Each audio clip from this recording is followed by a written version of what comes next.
በስመ አብ ወወልድ ወመንፈስ ቅዱስ አሐዱ አምላክ አሜን። እንደምን አላችሁ? እንደምን ቆያችሁ? በያላችሁበት ሰላም እግዚአብሔር ይብዛላችሁ። አምላካችን እግዚአብሔር ስለዚች ዕለትና ሰዓት ክብርና ምስጋና ለእርሱ ይሁን።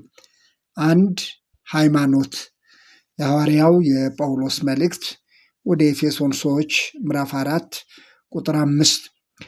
አንድ ሃይማኖት የሚለው ምናልባት ለአንዳንዶች ጥያቄ ያስነሳ እንደሆነ አላቅም። እዚህ ላይ አንድ ሃይማኖት ተብሎ የተገለጸው መንፈሳዊ ህብረትን በተመለከተ እንጂ ሃይማኖታዊ ተቋምን እንዳልሆነ የሚታወቅ ነው። ሐዋርያው ጳውሎስ እዚህ ክፍል ላይ አንድ ሃይማኖት ሲል የገለጸው በክርስቶስ አንድ ስለሆኑ የመንፈስ ህብረት፣ የውስጥ ህብረት ስላላቸው ክርስቲያኖች የተነገረ ነው። በሃይማኖት ጤናሞች የሆኑ በሃይማኖት ህብረት እና ሌሎችም ስለ ሃይማኖት የተገለጹ ሀሳቦች እንዳሉ የሚታወቅ ነው። ሐዋርያው ጳውሎስ ስለ ራሱም ሲናገር ሃይማኖትን ጠብቄአለሁ ሲል ተናግረዋል። እዚህ ላይ አንድ ሃይማኖት ተብሎ ለኤፌሶን ክርስቲያኖች የተጻፈው ግን ስለ መንፈሳዊ ህብረት፣ ስለ መንፈሳዊ አንድነት የተነገረ መሆኑ ይታወቃል። ኤፌሶን ምዕራፍ 4 ከቁጥር 1 እስከ 7 ያለው እንደዚህ ይላል። እንግዲህ በጌታ ስር የሆንሁ እኔ በተጠራችሁበት መጠራታችሁ እንደሚገባ ትመላለሱ ዘንድ እለምናችኋለሁ። በትህትና ሁሉና በየዋህነት በትዕግስትም እርስ በርሳችሁ በፍቅር ታገሱ። በሰላም ማሰሪያ የመንፈስን አንድነት ለመጠበቅ ትጉ። በመጠራታችሁ በአንድ ተስፋ እንደተጠራችሁ አንድ አካልና አንድ መንፈስ አለ። አንድ ጌታ፣ አንድ ሃይማኖት፣ አንዲት ጥምቀት፣ ከሁሉ በላይ የሚሆን በሁሉም የሚሰራ በሁሉም የሚኖር አንድ አምላክ የሁሉም አባት አለ። ነገር ግን እንደ ክርስቶስ ስጦታ መጠን ለእያንዳንዳችን ጸጋ ተሰጠን ይላል። ለእያንዳንዳችን ጸጋ ተሰጠን። እንግዲህ እነዚህ ክርስቲያኖች በክርስቶስ የተጠሩ የጠራቸው አንድ ጌታ አለ። ነገር ግን የተለያየ ስጦታ ያላቸው በአንድ መንፈስ በአንድ ህብረት መሆን ስለሚገባቸው መንፈሳዊ ህብረት የተጻፈ ነው። አንድ ጌታ የጠራቸው በአንድ መንፈሳዊ ህብረት መሆን ስለሚገባቸው የተለያየ ስጦታ ያላቸው ነገር ግን በአንድ መንፈስ በአንድ መንፈሳዊ ህብረት መጣመር እንዳለባቸው የተነገረ ቃል ነው። ጌታችን ኢየሱስ ክርስቶስ አንድ የሆኑ ዘንድ በስምህ ጠብቃቸው በማለት በዮሐንስ ወንጌል ምዕራፍ 17 ላይ በክርስቶስ ስለሆኑት እንደጸለየው አንድነት የጎደለው ክርስትና ስለሚፈተን ስለሚወድቅ በመንፈሳዊ ህብረት መጣመር እንዳለባቸው የተጻፈ መልእክት ነው። አሁን ላይ እንግዲህ እንደሚታየው ክርስትና በተለያየ ፈተና ውስጥ እንዲገባ ምክንያት የሆነው ሰዎች በተለያየ ግላዊ አስተሳሰብና ግላዊ ፍላጎት በመያዛቸው እንደሆነ የሚታወቅ ነው። ሐዋርያው ጳውሎስ በዚህ ምዕራፍ 4 ላይ በኤፌሶን ምዕራፍ 4 ላይ ብቻ አንድ የሚለውን ወደ 8 ጊዜ ጠቅሶት እናገኛለን። የመንፈስን አንድነት ለመጠበቅ ትጉ። በአንድ ተስፋ በአንድ አካል አንድ መንፈስ አንድ ጌታ አንድ ሃይማኖት አንዲት ጥምቀት አንድ አምላክ የእግዚአብሔርን ልጅ በማመንና በማወቅ ወደሚገኝ አንድነት በማለት ምዕራፍ 4 ላይ ብቻ አንድነትን በዚህ መንገድ ገልጾት እናገኛለን።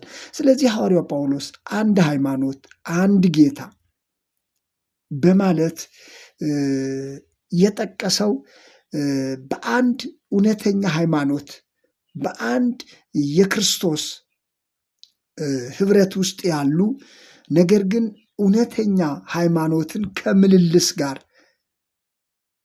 አጣምሮ የገለጸበትን ነው የምናገኘው።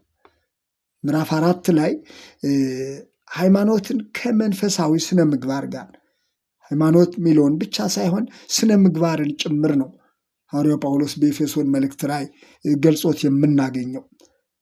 አንድ ሃይማኖት ከመንፈሳዊ ስነ ምግባር ጋር መሆን እንደሚገባው የገለጸውን እናገኛለን። እንግዲህ ሃይማኖት ሲባል የነገረ መለኮትን አስተምህሮ መሰረት ያደረገ አምልኮን፣ ስርዓትን፣ እምነትን የሚያጠቃልል አንድ ጌታ አንድ አምላክ የሆነውን አንድ አባት እግዚአብሔርን ስለማምለክ በፍጹም ልብ ስለማመን በፍጹም ልብ ስለማምለክ እንደሆነ የሚታወቅ ነው።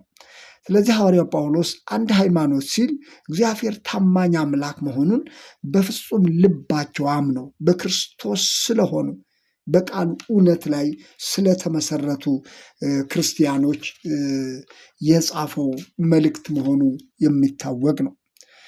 ሐዋርያው ጳውሎስ አንድ ጌታ ሲል የእምነትን መሰረት ክርስቶስን በመግለጽ ምክንያቱም ራሱ መድኃኒታችን ኢየሱስ ክርስቶስ እናንተ መምህርና ጌታ ትሉኛላችሁ እንዲሁ ነኝና መልካም ትላላችሁ እንዳለው አንድ ጌታ ሲል ክርስቶስን፣ እንደዚሁም ደግሞ አንድ ጥምቀት ያለውን በሌላ መልእክቱ ላይ ሐዋርያው ጳውሎስ ሲገልጹ ምን አለ? እኛ ሁላችን በአንድ መንፈስ አንድ አካል እንድንሆን ተጠምቀናልና በአንድ መንፈስ አንድ አካል እንድንሆን ተጠምቀናልና ሁላችንም አንዱን መንፈስ ጠጥተናል ይላል አንደኛ ቆሮንቶስ ምዕራፍ 12 ቁጥር 3 ላይ።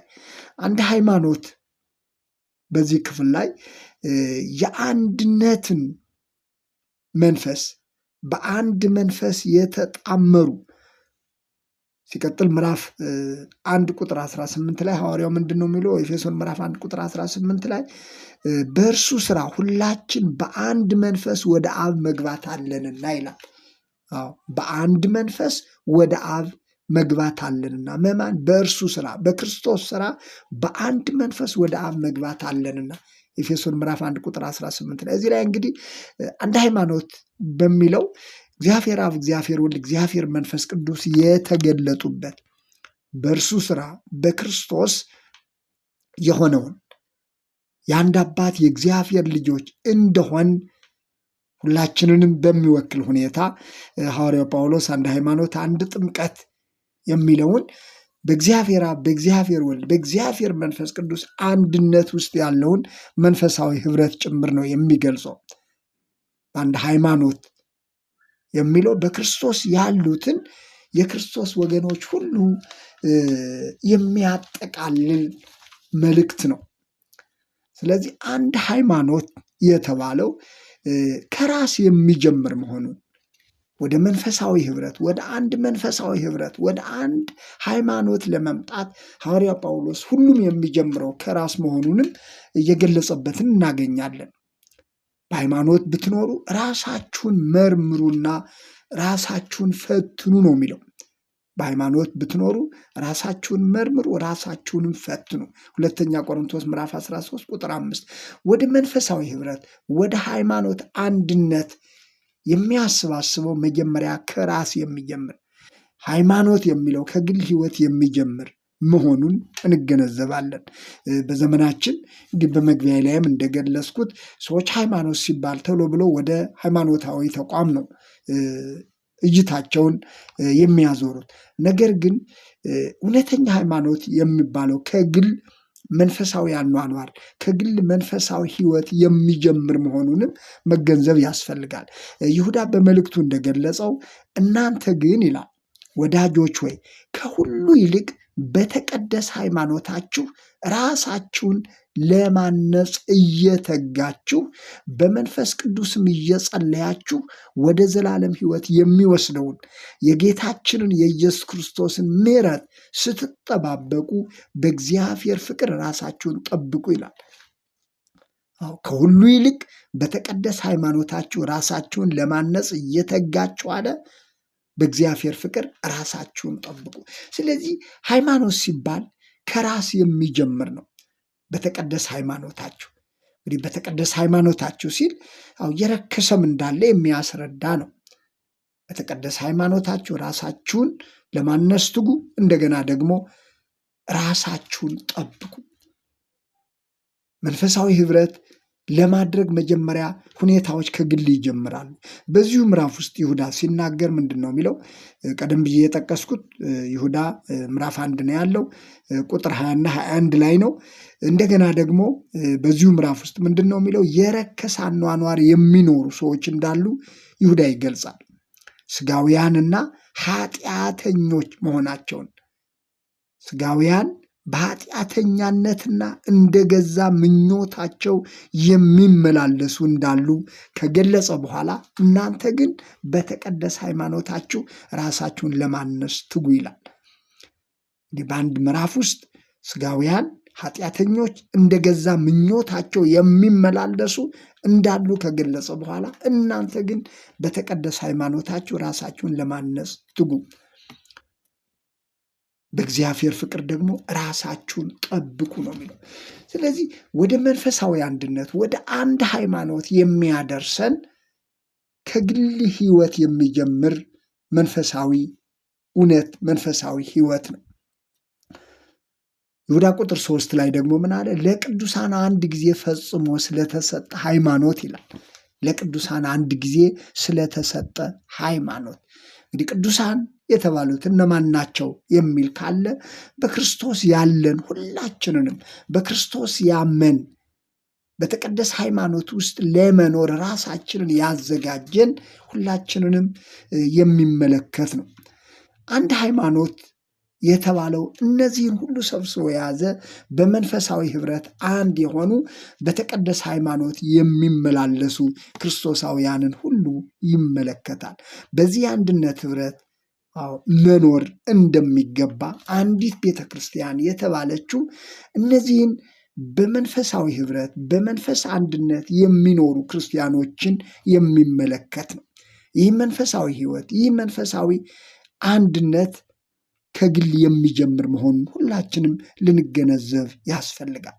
በዚህ ዘመን ቤተክርስቲያን ክርስትና ከሚፈተኑበት አንዱ ነገር ሰዎች ከመንፈሳዊ ህብረት ይልቅ ወደ ግላዊ ፍላጎታቸው ስለሚያዘነብሉ የግል ፈቃዳቸውን፣ የግል ሐሳባቸውን በማስቀደም በቤተ ክርስቲያን ስም የሚኖሩ ስለሚበዙ እንግዲህ ክርስትና ምን ያህል እየተፈተነ እንደሆነ ይታወቃል። መድኃኒታችን ኢየሱስ ክርስቶስ በቅዱስ ወንጌል እንደተናገረው እርስ በርሷ የምትለያይ መንግስት ሁላ ትጠፋለች፣ እርስ በርሱ የሚለያይ ከተማ ወይም ቤት አይቆምም እንዳለው ቤተ ክርስቲያን መቆም የምትችለው፣ ቤተ ክርስቲያን ጸንታ መጓዝ የምትችለው መንፈሳዊ ህብረት፣ አንድ ሃይማኖት በሚለው ውስጥ በመንፈሳዊ ህብረት ራሳቸውን በማነጽ ራሳቸውን በመንፈስ ቅዱስ ሐሳብ በመምራት የሚጓዙ ሰዎች በአንድ ህብረት ሲሰባሰቡ ነው።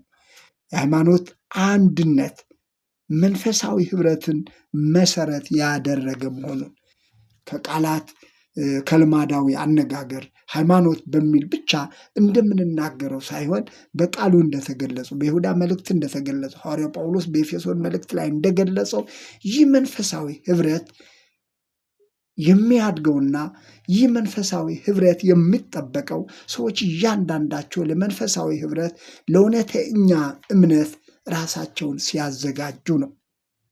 ስለዚህ በዚህ መንፈሳዊ ህብረት እንድንጸና አምላካችን እግዚአብሔር ሁላችንንም ይርዳን። አሜን።